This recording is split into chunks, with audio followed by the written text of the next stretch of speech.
It's really cool. Yeah, Yeah. it's very cool. Yeah. Well, you got a fascinating story, and I want to, before we get into it, I want to tackle what we all went through for the last 3.5 years or so, going through this Yeah. pandemic. How did you Yeah. get through it, and how did it change you? Okay. So, well, first of all, I got COVID and it almost killed me. They Wow. didn't they didn't know it was COVID at the time, because in September of 2021, sorry, 2020, the tests had just barely come out, and they were about 40% of the people who did have COVID tested negative.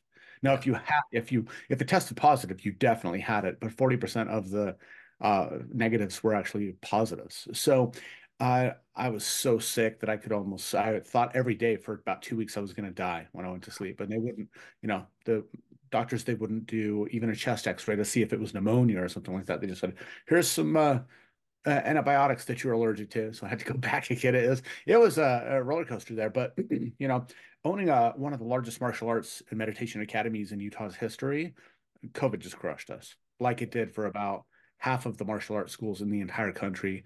I mean, half of us closed permanently after at least within the first 6 months. And so at that time, what my brother, my business partner at the time, and I were doing is teaching kids martial arts. We were teaching the full martial art from Indonesia that I brought to America in 1999, which I could talk about on the podcast. But, when I did that,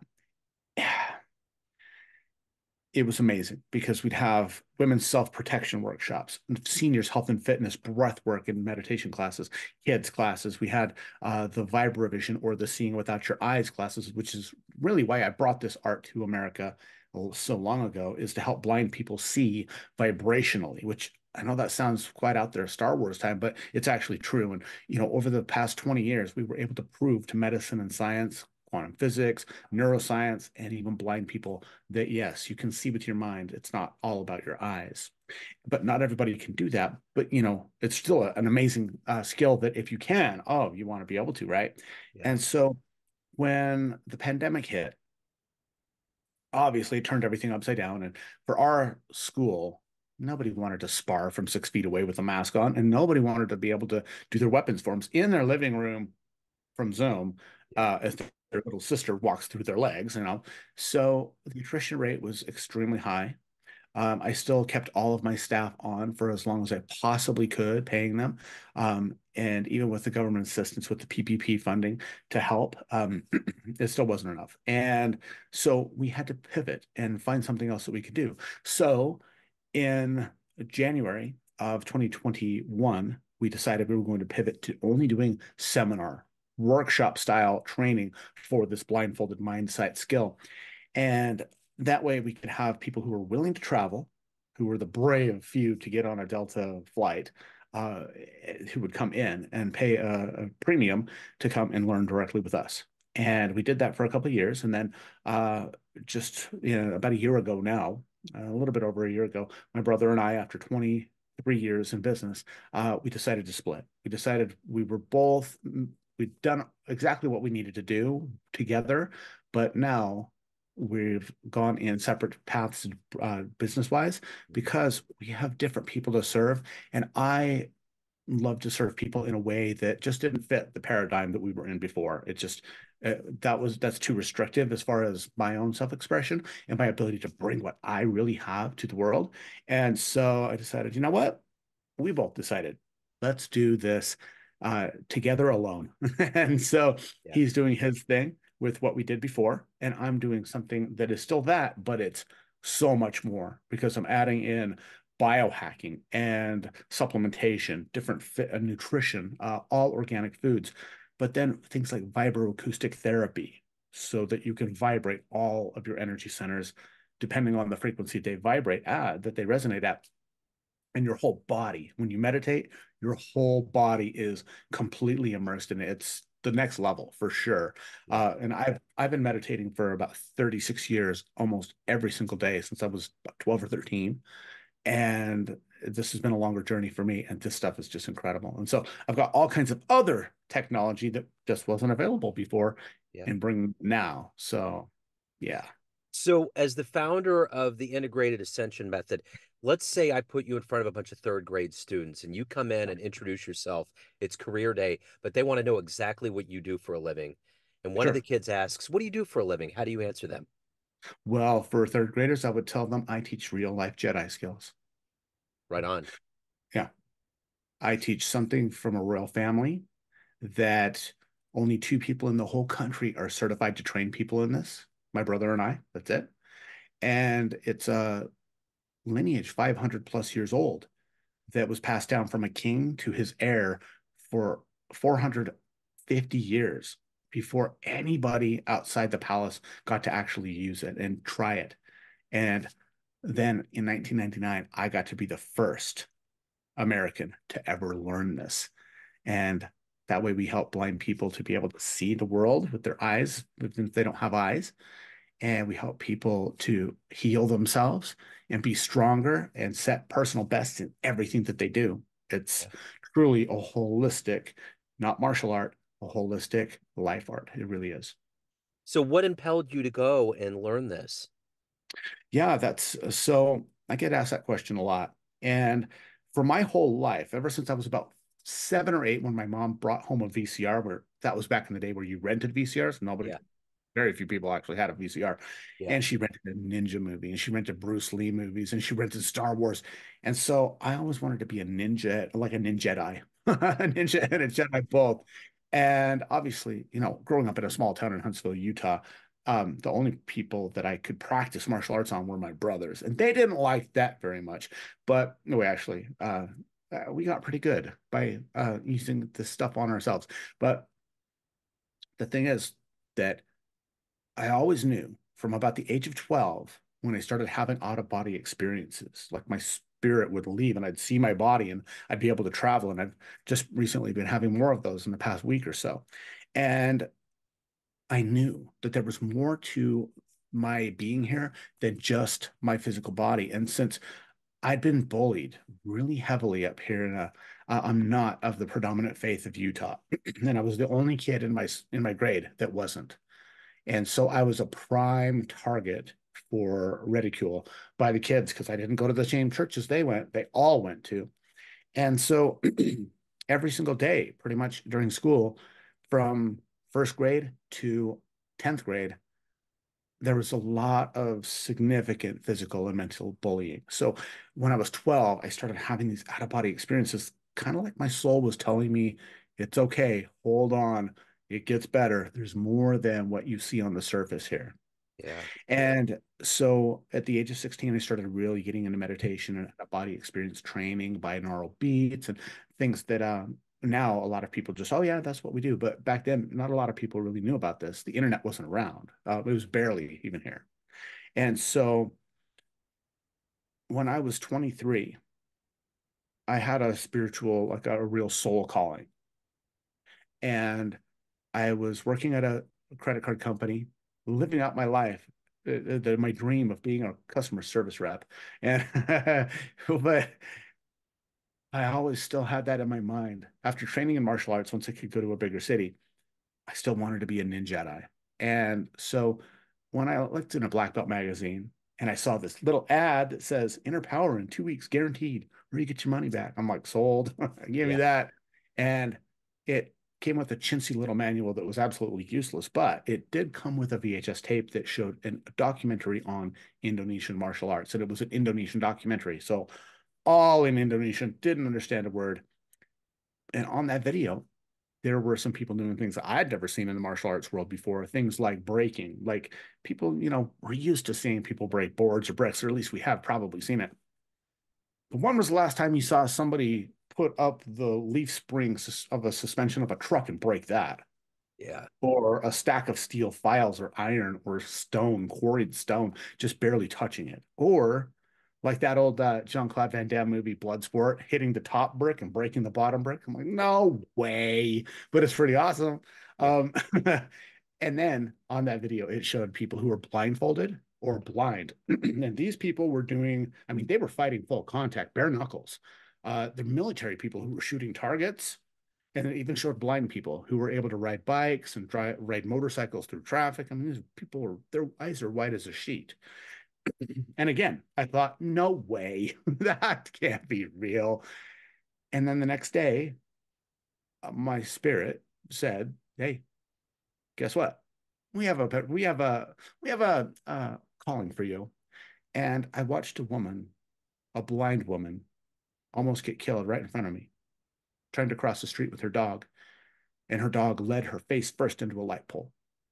And my higher self, I guess, put it two and two together and said, those Indonesian people, they can help her find them. And I did. I tracked them down. It took about 2 weeks. Finally got a hold of them. And then after about 9 months of planning, I sold everything that I could besides my fillings and my kidneys to bring the very first team of this art over here. And I tell you what, Joe, when I got to see blind people that could actually do anything that you or I can do, even though their eyes, it was obvious there's nothing getting through there, completely white. And they're cooking us dinner. They're driving my car, put on boxing gloves. They'll come right at you, know exactly where you are, exactly where your face is. And it was really emotional for me because I was like, holy crap, yes, it's real. Okay, fine. I got to see it myself. And they allowed me to start a little bit of the training, this breath work that's totally unique in the world, especially for, we're on neon jazz. So this, if you're a woodwind as a clarinetist for many, many years, that's how I went to college as a full scholarship. Lung capacity is absolutely crucial. So if you're a saxophonist, if you're a clarinetist, you play a trumpet, you play a trombone, if you're using your lungs, this there is nothing like this breath work as Yeah. far as what will help uh, improve your vital capacity and your actual your lung control and breath control. It's incredible. Yeah. And they taught me a little bit of this, and I was like, this is different. But they'd never allowed a non-Indonesian to learn before, ever, Wow. ever. And so I was like, that's pretty all I get to be one of the first non-Indonesian people to ever try this stuff, but they won't let me train. Yeah.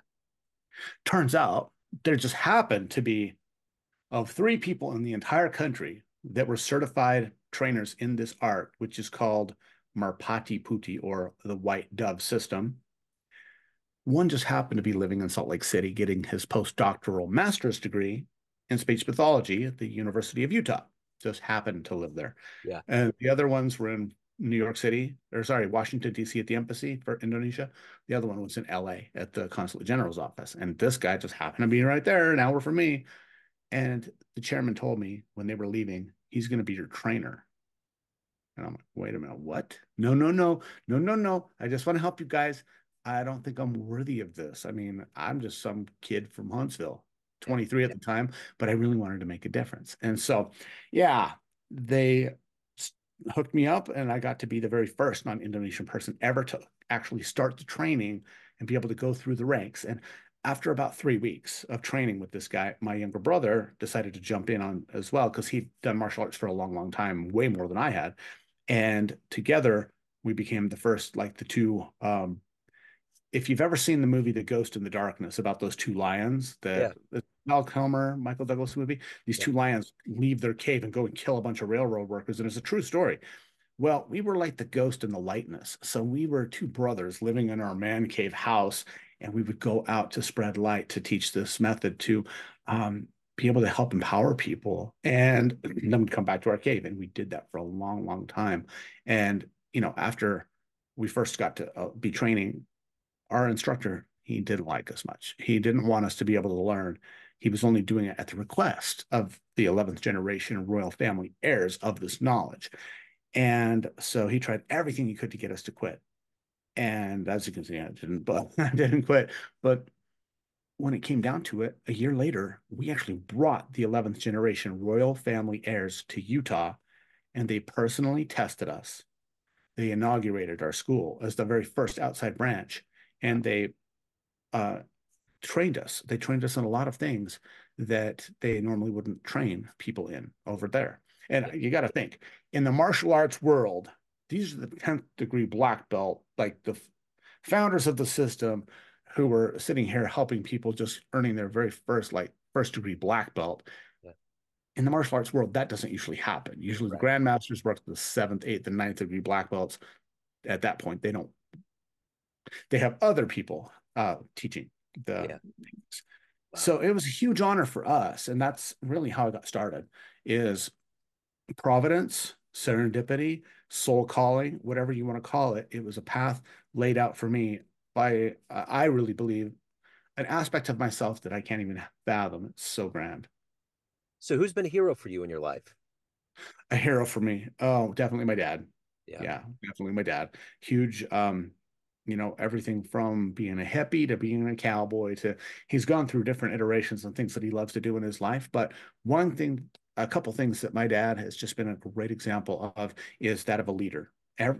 Since before I was born, he's always owned his own company, construction companies, been a superintendent, ski instructor. He's always been in a position of leading. And always with kindness and compassion. He was never, I mean, he's literally the epitome of um, cultural acceptance here in Utah. That's kind of rare because I didn't actually meet a African American person until I was 17 because it's small town Utah, Yeah. and 70s and 80s. So, Yeah. uh, but when I'd go to construction sites and I'd see my dad and he'd be, talking with the Mexicans in Spanish. He talked with the Navajos in as Navajo as much as he knew. The black people on his crew, he treated every single person the same. And that is huge when it comes to what your children see. They soak up like a sponge. So if we're showing in any way, even with our energy, that we have prejudice or bias, that rubs off on the children. And I never saw that from my dad. And um, so just always he's just every single person that I've ever run into, every person that I've ever run into that knows my dad that I didn't know, they're like, my God, your dad is the man. He's just amazing. It just gushes about my dad. And I'm like, well, for me, he's just my dad, you Yeah. know. But when you get to hear about the other things you're not around and get to experience, you're like, wow. And so my dad, definitely hero. Cool.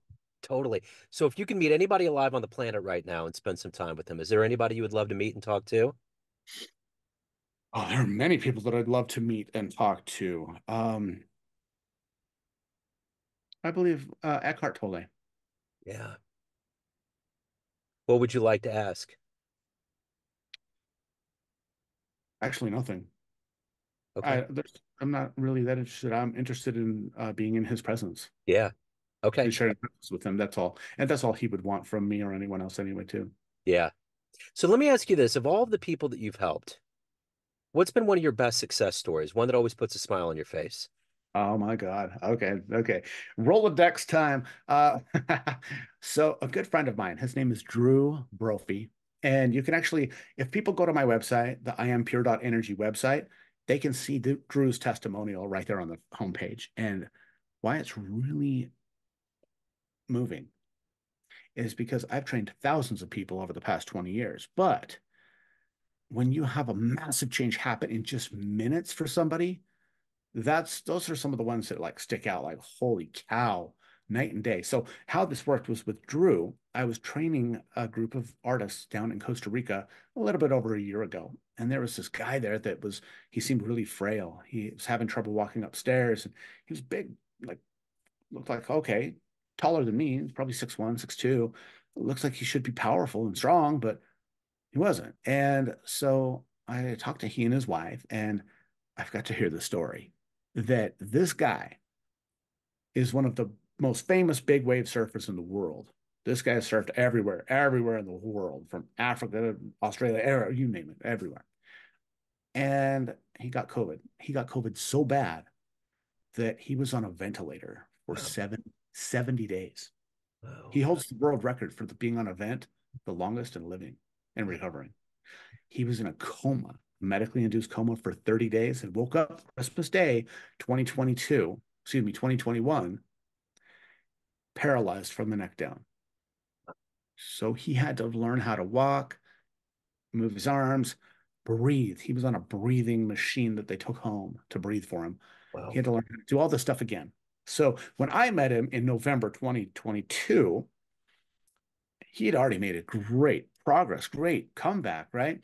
But he was still really suffering. I mean, it damaged his lugs so bad. And so I taught him just the most basic of the white dove method, now the integrated ascension method exercises, most basic breathwork exercise, which involves using certain body postures to move energy through our body while we move, but also doing something very unique with our breath, where we hold it, lock it, pressurize our system in different ways that people can learn through my courses. But the thing is I taught Drew this and he started like getting teary-eyed through the middle of it. And he did not seem like the crying kind of guy. Everything's like truly, it's all cool, dude. Like Yeah. surfer, chill as much as you can possibly, stereotypical like California, Southern Cal surfer. Yeah, but he's in his 50s. And I went over and asked him, Drew, what's wrong? Or what happened? I didn't ask him what was wrong. I asked him what happened. And he said, I'm breathing better now than I have since before I got sick. Wow. And the next day, so we're in Costa Rica, and this was put on by a wonderful benefactor who offered us surfing lessons and massages and yoga and Brazilian jiu-jitsu, all kinds of cool stuff. Well, I was going to take surfing lessons because I'd always bucket list. I always wanted to surf, and I'd crashed in every ocean that I'd been in, but I'd never gotten up on a board. And so I got to go for the surf lesson, but here comes the surf van coming down, and there's only two people in the van, Drew and his wife. And I got to go out and learn how to surf from one of the best surfers in the world Wow. and his wife, who's taught dozens of people. I got to stand up and catch about 10 waves, which is awesome. But more importantly, is Drew.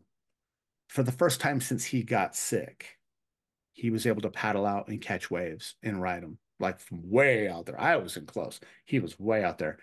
And that's what his testimonial is all about, is that it was able to take him from weak and suffering to being able to surf again in literally 5 minutes. Wow. That's wild. So let Yeah. me ask you this. I know it was you had talked about growing up and getting bullied, but if you had a dream tonight, you could run into like the 18-year-old version of you and you could give that young version of you a piece of advice based on the wisdom you've gained, the life you've led. What advice would you give your younger self? Oh, that is an absolutely priceless question.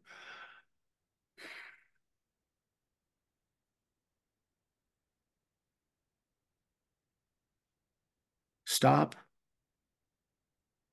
concerning yourself about the opinions of others and trying to please everyone. Yeah. That's most important. That's actually good advice for every single person in the world, especially Yeah. now in the internet age where everybody, so many people want to be like the Instagram influencers and, oh, I got to be like this person instead of just freaking being yourself. And Yeah. that's, I spent the majority of my life up until even just a couple years ago, Joe, trying to be what I thought everybody else wanted me to be. Yeah. So And yeah, no, and that's hard. That's very hard. So at the end of the day, all of these people that are in your life, speaking of being you, have this perception of you, family, friends, clients, colleagues, but you are in control. You run the show. What's your perception of you? Who do you think you are? that's great. I love that. So as I go deeper in my meditation and I've gotten into many different kinds of therapy, all kinds of different things to really discover more about myself, what I am is I'm you and I'm everyone else. We're all the same. And I've had a near-death experience in 2007 where I got to come back to life and I chose to. Numerous out-of-body experiences, lots of plant medicine journeys that have shown me that we're all the same. And so for me, I think that I will describe myself as an energy that has a body, and I'm here to have as much experience as possible, learn from my mistakes, choose differently, and help other people do those things too. Wow.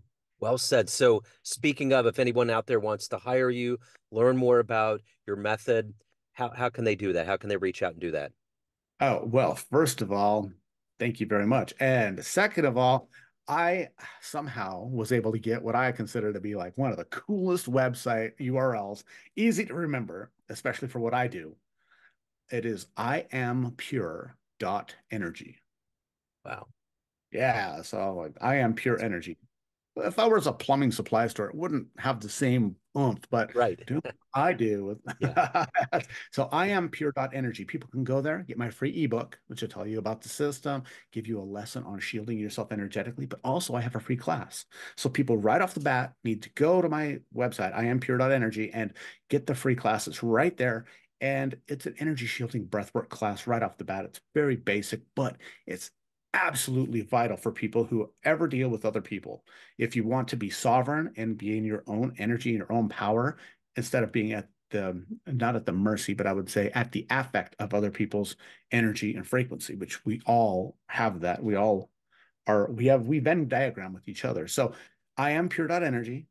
You can also look at different meditations on my YouTube channel, the Integrated Ascension Method YouTube channel.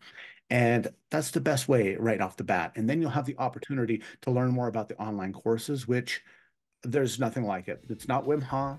It's not holotropic. It's not 5D breathwork. It's not Buteyko. It is totally unique and powerful. So that's the way that I would recommend it.